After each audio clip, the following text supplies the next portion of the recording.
जय हिंद, वंदे मातरम। साथियों, आधुनिक भारत से संबंधित आज के इस वीडियो में 100 मोस्ट इम्पोर्टेंट प्रश्नों को कवर करने वाले हैं जो सभी प्रतियोगी परीक्षाओं में बार बार पूछे आते हैं और ये पूर्णतः एनसीईआरटी आधारित प्रश्न हैं। तो आज का सेशन आप लोगों के लिए काफ़ी ज़्यादा इम्पोर्टेंट रहेगा, इसलिए आप सभी पूरा सेशन को ध्यानपूर्वक देखें। तो चलिए, फर्स्ट क्वेश्चन आपके सामने है, भारत के समुद्री मार्ग की खोज किसने किया। वेरी इंपॉर्टेंट प्रश्न है, इसको मार्क कर लीजिए। काफ़ी बार ये प्रश्न परीक्षाओं में पूछे गए हैं, तो इसका सही जवाब है वास्को डी गामा ने। दूसरा प्रश्न है, 20 मई 1498 को पुर्तगाली यात्री वास्को डी गामा समुद्री मार्ग से भारत में किस बंदरगाह पर पहुंचा था। तो याद रखिएगा, कालीकट बंदरगाह पर। तीसरा प्रश्न है, कालीकट के बंदरगाह पर किसने वास्को डी गामा का स्वागत किया था।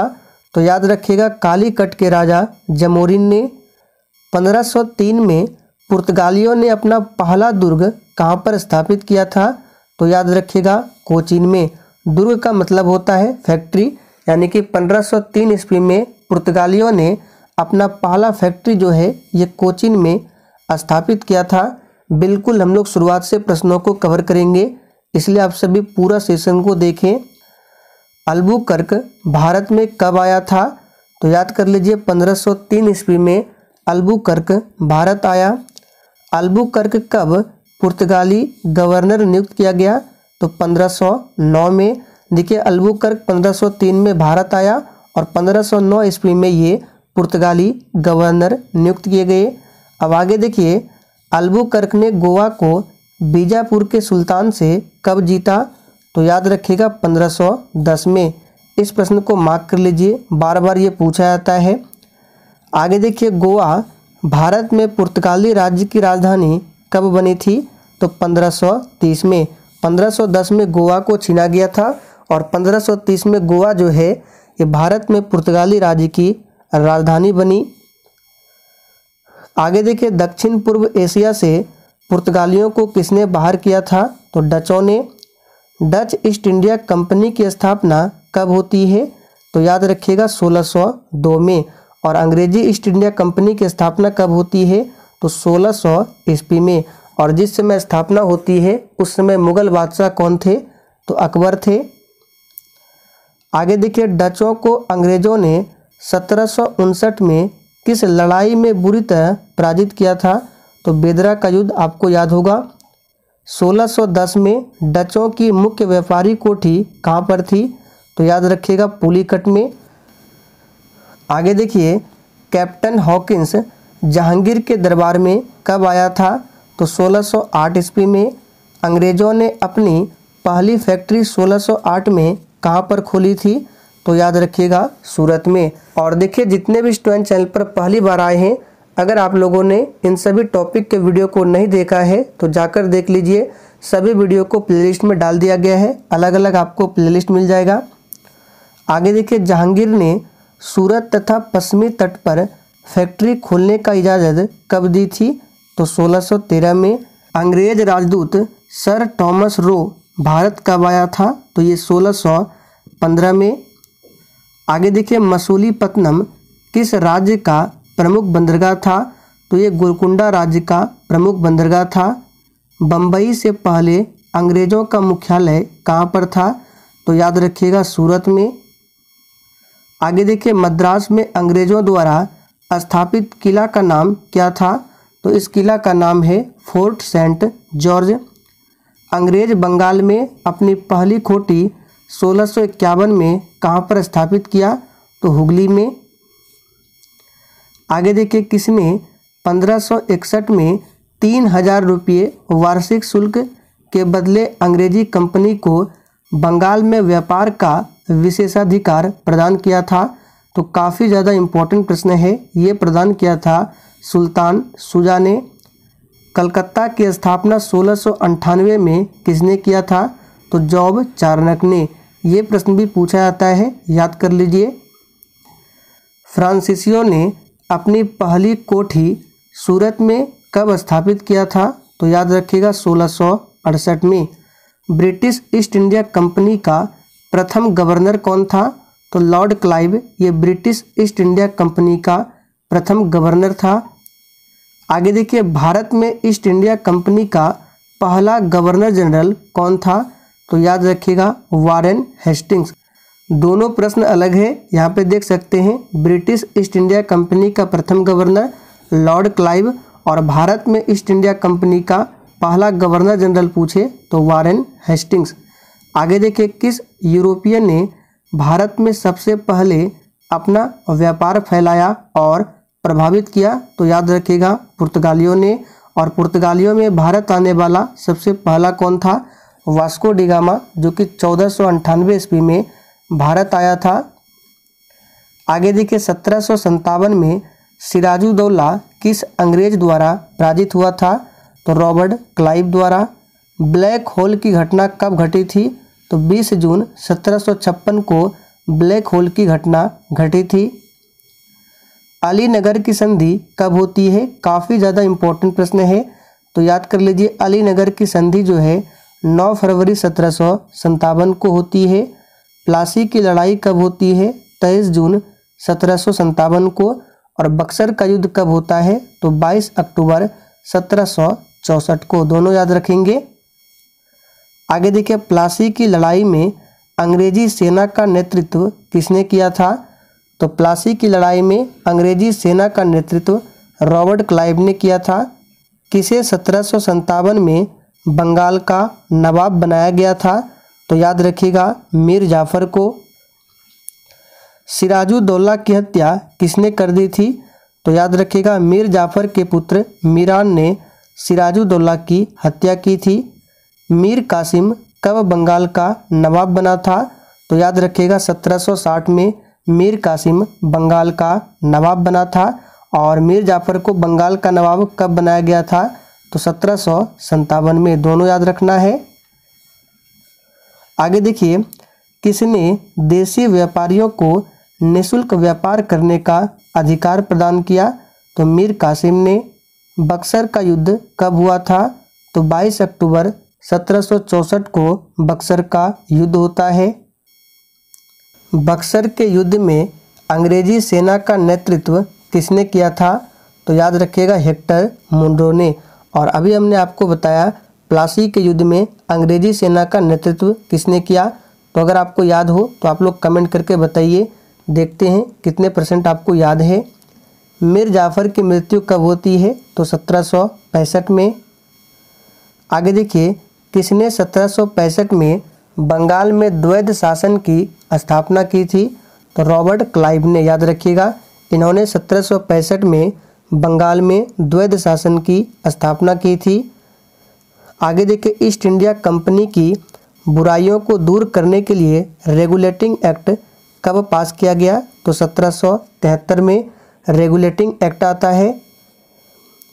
आगे देखिए, पिट्स एक्ट कब पास हुआ था? तो पिट्स एक्ट जो है 1784 में। कलकत्ता नगर की स्थापना कब होती है? तो 1698 में। किसने किया था? तो जॉब चार्नक ने। भारत में अंग्रेजों की लूट किस महत्वपूर्ण घटना के बाद शुरू हो गई थी? तो प्लासी के युद्ध के बाद। अंग्रेजों ने रैयतवाड़ी बंदोबस्त कहाँ पर लागू किया था? तो मद्रास प्रेसिडेंसी और बम्बई प्रेसिडेंसी में। रैयतवाड़ी प्रथा किसने प्रारंभ किया था? इसको मार्क कर लीजिए, बार बार ये प्रश्न परीक्षाओं में पूछे जाते हैं। तो सर थॉमस रो। याद रखिएगा थॉमस रो ने रैयतवाड़ी प्रथा प्रारंभ किया था। कर्नाटक युद्ध किन किन के मध्य लड़ा गया था? तो दोस्तों अंग्रेज और फ्रांसीसियों के बीच कर्नाटक का युद्ध हुआ था। भारत में अंग्रेजों की सर्वश्रेष्ठता किस युद्ध से स्थापित हुई थी? तो बक्सर के युद्ध से, जो कि 22 अक्टूबर 1764 को हुआ था। वर्ष 1757 की प्लासी की लड़ाई में रॉबर्ट क्लाइव के नेतृत्व में अंग्रेजों ने किसको हराकर अंग्रेजी राज्य की नींव भारत में मजबूत की? तो बंगाल के नवाब सिराजुद्दौला को। 1793 में लॉर्ड कॉर्नवालिस ने बंगाल का अस्थायी बंदोबस्त किसके साथ किया? तो जमींदारों के साथ। सहायक संधि के सिद्धांत किससे संबंधित था? वेरी इंपॉर्टेंट प्रश्न है, तो लॉर्ड वेलेस्ली से। आगे देखिए, ईस्ट इंडिया कंपनी और बंगाल के बीच जब प्लासी का युद्ध हुआ तो उस समय मुगल सम्राट कौन था? तो शाह आलम द्वितीय। अंग्रेजों द्वारा बंगाल से निर्यात की जाने वाली प्रमुख वस्तुएं क्या थी? तो रेशमी सूती वस्त्र और नील। आगे देखिए, सहायक संधि को स्वीकार करने वाला पहला भारतीय शासक कौन था? तो हैदराबाद का निजाम। सुगौली की संधि जो कि 1816 में होती है, किनके किनके बीच संपन्न हुआ था? तो ईस्ट इंडिया कंपनी और नेपाल के बीच में। मराठा राज्य का दूसरा प्रवर्तक किसे कहा जाता है? तो बालाजी विश्वनाथ को। टीपू सुल्तान की राजधानी कहाँ पर थी? तो श्रीरंगपट्टनम में। और टीपू सुल्तान की मृत्यु कब होती है? 1799 में। किस युद्ध में? तो चौथे आंग्ल मैसूर युद्ध में। राज्य अपहरण नीति जिसको डॉक्ट्रिन ऑफ लैप्स कहा जाता है, कौन महान समर्थक था? तो लॉर्ड डलहौजी। हड़प नीति के अंतर्गत कौन से भारतीय राज्य कब्जे में किए गए थे? तो झांसी, नागपुर और सतारा। और सबसे पहले 1848 में सतारा को ब्रिटिश राज्य में मिलाया गया था। आगे देखिए, गोद प्रथा पर प्रतिबंध लगाने वाला गवर्नर जनरल कौन था?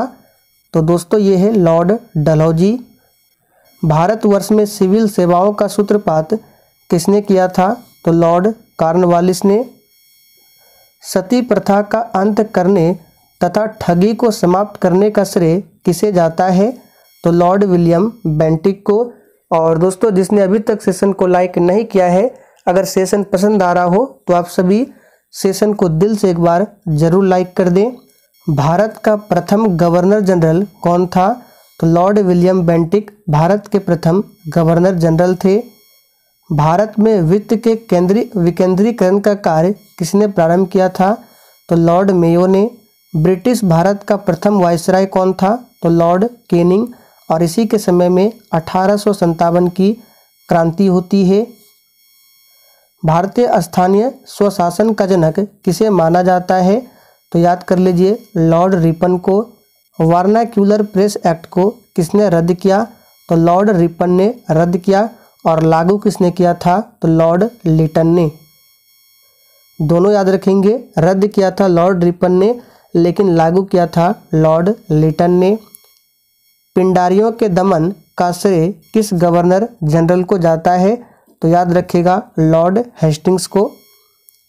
द्वैध शासन नीति को समाप्त करने का श्रेय किस गवर्नर जनरल को है? तो वॉरेन हेस्टिंग्स को। किस अधिनियम के तहत वॉरेन हेस्टिंग्स बंगाल के प्रथम गवर्नर जनरल बनाए गए? तो ये एक्ट है 1773 का रेगुलेटिंग एक्ट। किसके समय में कलकत्ता में प्रथम सर्वोच्च न्यायालय की स्थापना होती है? तो वॉरेन हेस्टिंग। बंगाल के किस गवर्नर जनरल के काल में पिट्स इंडिया एक्ट 1784 ये पारित किया गया था? तो वॉरेन हेस्टिंग। आधुनिक भारत में हिंदू धर्म में पहला सुधार आंदोलन कौन सा था? तो ये है ब्रह्म समाज। ब्रह्म समाज का उद्देश्य क्या था? तो हिंदू धर्म की बुराइयों पर प्रहार व एकेश्वरवाद का प्रचार करना। ब्रह्म समाज का विरोधी संगठन कौन था जिसका उद्देश्य सती प्रथा समेत अन्य सुधारों का विरोध करना था? तो ये है धर्म सभा। अब आगे देखिए, धर्म सभा के संस्थापक कौन थे? तो राधाकांत देव थे। वर्ष 1829 में सती प्रथा के उन्मूलन किसके द्वारा किया गया था? तो सती प्रथा का अंत होता है 1829 में लॉर्ड विलियम बेंटिक के द्वारा। और इसमें सहयोग दिया था राजा राम मोहन राय ने। स्वामी विवेकानंद का मूल नाम? तो याद रखिएगा नरेंद्र दत्त। सती प्रथा का उन्मूलन किसके प्रयास से संभव हुआ? तो राजा राम मोहन राय। आर्य समाज किसके विरुद्ध था? तो धार्मिक अनुष्ठान एवं मूर्ति पूजा के विरुद्ध था आर्य समाज। युवा बंगाल आंदोलन के नेता कौन था? तो हेनरी विवियन डेरिजियो। ये कौन थे? युवा बंगाल आंदोलन के नेता थे। सत्यार्थ प्रकाश पुस्तक के लेखक कौन है? तो दयानंद सरस्वती, और इन्होंने ही वेदों की ओर लौटो का नारा दिया था। रामकृष्ण मिशन की स्थापना किसने किया? स्वामी विवेकानंद ने। बहावी आंदोलन का मुख्य केंद्र कौन सा था? तो पटना था। भारत में दास प्रथा कब अवैध घोषित हुआ? तो 1843 में। भारत में अंग्रेजी शिक्षा किसके द्वारा लागू की गई थी? तो लॉर्ड विलियम बेंटिक। वेदों में संपूर्ण सच्चाई निहित है किसने व्याख्या दी? तो स्वामी दयानंद सरस्वती ने। आप लोग कमेंट करके बताइए, अंग्रेजी शिक्षा का जनक किसे माना जाता है? महाराष्ट्र का सुकरात किसे कहा जाता है? तो याद रखिएगा, महादेव रानडे को महाराष्ट्र का सुकरात कहा जाता है। स्वामी विवेकानंद किस स्थान पर हुए धार्मिक सम्मेलन से प्रसिद्ध हुए? तो शिकागो। किसे आधुनिक भारत का जनक कहा जाता है? तो राजा राम मोहन राय को। संवाद कौमुदी पत्र के संपादक कौन थे? तो राजा राम मोहन राय। अलीगढ़ मुस्लिम विश्वविद्यालय की स्थापना किसने किया था? तो सैयद अहमद खान ने। कन्याकुमारी का रॉक मेमोरियल किसके लिए समर्पित है? तो ये स्वामी विवेकानंद के लिए। ब्रह्म समाज का प्रारंभिक नाम क्या था? तो दोस्तों ब्रह्म सभा एवं आत्मीय सभा। स्वामी दयानंद सरस्वती का मूल नाम क्या था? तो मूल शंकर। 1815 में किसने कलकत्ता में आत्मीय सभा की स्थापना की? तो राजा राम मोहन राय ने। राजा राम मोहन राय द्वारा ब्रह्म समाज की स्थापना कब की गई? तो 1828 में इन्होंने ब्रह्म समाज की स्थापना की और 1815 में आत्मीय सभा की स्थापना। कूका आंदोलन को संगठित किसने किया था? तो गुरु राम सिंह ने। किस समाज की स्थापना दयानंद सरस्वती ने की? तो आर्य समाज, याद रखिएगा। 1873 में सत्यशोधक समाज की स्थापना किसने किया था? तो ज्योतिबा फूले ने। अब आप लोग कमेंट करके बताइए, ये आखिरी प्रश्न है आप लोगों के लिए, स्वामी विवेकानंद ने रामकृष्ण मिशन की स्थापना कब की थी? इसका आंसर प्रत्येक स्टूडेंट को बताना है कमेंट करके। तो चलिए दोस्तों, आज के लिए इतना ही। आगे आपको किस टॉपिक पर वीडियो चाहिए आप लोग कमेंट करके बता सकते हैं।